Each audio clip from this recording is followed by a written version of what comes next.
नमस्कार मित्रांनो, gift of नेचरमध्ये तुमचे स्वागत आहे. मित्रांनो, आज आपण साताऱ्यातील एकाच ठिकाणी असलेले 3 गूढ रहस्य पाहणार आहोत.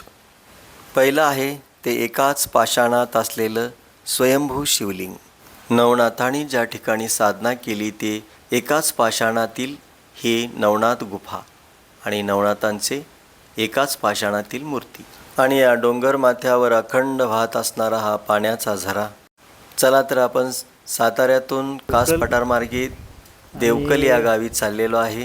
हे देवकल पासून आतमध्ये असं हा आपण कास आलेलो आहे आता. सातारा कास मार्ग आणि इथूनच आपण आता देवकलकडे चाललेलो आहे. हे छोटंसं आणि सुंदर असं हे गाव आपल्याला पाहायला मिळेल.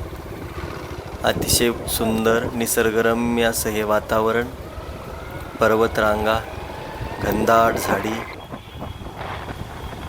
आणि मित्रांनो, या ठिकाणी आल्यानंतर आपल्याला कोकणात आल्याचा भास होतो. वळणावळणाची रस्ते आणि असे छोटे छोटे गावे आपल्याला दिसत आहेत. अतिशय सुंदर असं हे गाव आपण पाहत आहे, देवकल गाव.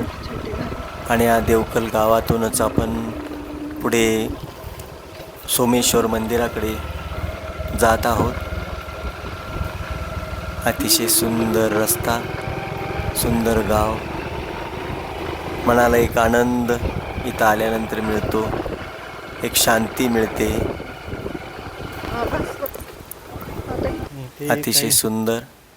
आणि आपण आता या सोमेश्वर मंदिरामध्ये आलेलो आहे. आपण पाहतोय की या मंदिराला कुठेही दरवाजा नाही. मित्रांनो, आपण पाहतोय समोरच अखंड पाषाणात कोरलेला सुंदर असा नंदी आणि शेजारीच मंदिरच्या शेजारीच हे एक स्तंभही आहे.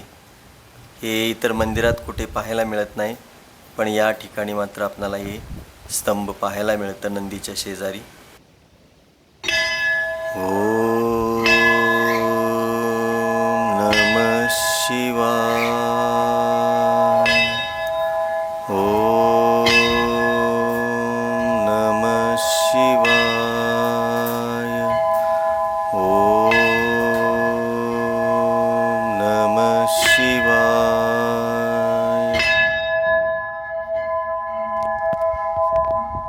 मित्रांनो, आपण पाहतोय मंदिराला कोठेही दरवाजा नाही. 24 तास हे असे उघडेच असतात. स्थानिक लोक सांगतात की शतकानुशतके या मंदिराला कवाडे किंवा दरवाजे लावण्यात आलेले नाहीत. निसर्गाचा वारा, पाऊस आणि भक्तांसाठी हे द्वार नेहमीच खुले असते. कोणत्याही दरवाजाशिवाय हे मंदिर सुरक्षित राहणे हाच या स्थानाचा आणि महादेवाच्या जागृत शक्तीचा आणखी एक मोठा चमत्कार मानला जातो.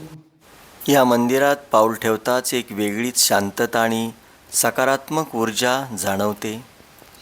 निसर्गाच्या कुशीत असलेले हे शिवस्थान मनाला कमालीची शांतता देऊन जाते. या शिवलिंगाचे सर्वात मोठे वैशिष्ट्य म्हणजे मित्रांनो, सोमेश्वर मंदिरातील हे शिवलिंग एकाच अखंड पाषाणात कोरलेले आहे. यावरून एक अत्यंत मोठी आणि महत्त्वाची गोष्ट सिद्ध होते. शास्त्रानुसार आणि जाणकाराच्या मते हे शिवलिंग मानवनिर्मित नसून स्वयंभू शिवलिंग आहे. म्हणजेच हे महादेव स्वतः या धरेवर या पवित्र पाषाणाच्या रूपात प्रकट झाले आहेत. एकाच अखंड खडकातून जमिनीच्या गर्भातून वर आलेले हे रूप हेच या मंदिराच्या जागृत असण्याचा सर्वात मोठा आणि जिवंत पुरावा आहे. जेव्हा एखादे स्थान स्वयंभू असते तेव्हा तिथली ऊर्जा आणि शक्ती कित्येक पटीने जास्त असते. येथे येणारा प्रत्येक भक्त जेव्हा या अखंड शिवलिंगासमोर नतमस्तक होतो तेव्हा त्याला एका दैवी शक्तीची आणि जागृततेची प्रचिती आल्याशिवाय राहत नाही. आता आपण मंदिरातून बाहेर येत आहोत. आपण पाहतोय कुठेही दरवाजा लावण्याची सोय किंवा दरवाजा आपल्याला बिलकुल दिसत नाही आहे आणि नाही आहे. या ठिकाणी सर्वांसाठी खुलं असलेलं हे मंदिर आणि बाहेरील हा परिसर आपण पाहतोय. अतिशय सुंदर असा हा परिसर, डोंगर माथ्यावरती असलेलं हे मंदिर नवनाथासारख्या महान सिद्धांनी आपली तपसाधना हे करण्यासाठी समोरचं आपण याच मंदिर पाहतो. स्वयंभू स्थानाची निवड केली होती. चला तर आपण ते स्थान पाहूया. आणि हेच ते एकाच पाषाणातील ही गुहा, ही गुफा जे याच ठिकाणी नवनाथांनी साधना केली. आपण पाहतोय मित्रांनो, डाव्या बाजूला असलेली ही साळुंकी, यालाच वाममुखी शिवलिंग किंवा चंद्रनाडीयुक्त शिवलिंग म्हटले जाते. यामागे 2 अत्यंत महत्त्वाची कारणे सांगितली जातात. डावी बाजू ही चंद्रनाडी म्हणजेच शांततेचे प्रतीक मानले जाते. जिथे नाथासारख्या सिद्ध पुरुषांनी कठोर तपश्चर्या केली, तिथे निसर्गताच किंवा पूजेच्या विधीनुसार ऊर्जेचा प्रभाव शांत राखण्यासाठी वाममुखी शिवलिंगाची स्थापना केली जाते. ही साळुंकी नाथांच्या तपोभूमी हे नवनाथ मंदिर आहे. याच ठिकाणी नवनाथांनी ध्यानधारणा केली. असं हे जागृत देवस्थान. या नाथांचं इथं पायाची धूळ लागली असं हे पवित्र आणि जागृत देवस्थान आपण पाहतोय. आपल्याला नाथांचं दर्शन होत आहे. नवनाथांचे दर्शन धन्य झालो आपण. आपल्याला इथे नवनाथांचं दर्शन झालेलं आहे. आणि याच ठिकाणी नाथांनी स्थापन केलेले हे शिवलिंग, याचंही आपल्याला दर्शन होत आहे. अतिशय सुंदर. धन्य झालो आपण. उजव्या बाजूची साळुंकी ही सूर्यनाडी म्हणजेच अत्यंत जागृत आणि उग्र ऊर्जेचे प्रतीक मानली जाते. तर डाव्या बाजूची साळुंकी हे महादेवाचे अत्यंत सौम्य आणि वरद आणि शांत रूप दर्शवते.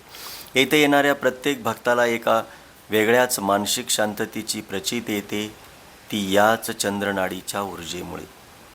मित्रांनो, देवकलच्या या सोमेश्वर मंदिराचे रहस्य आणि आश्चर्य येथेच संपत नाही. आता मी तुम्हाला एका अशा चमत्काराकडे घेऊन आलो आहोत जो पाहून तुम्ही थक्क व्हाल.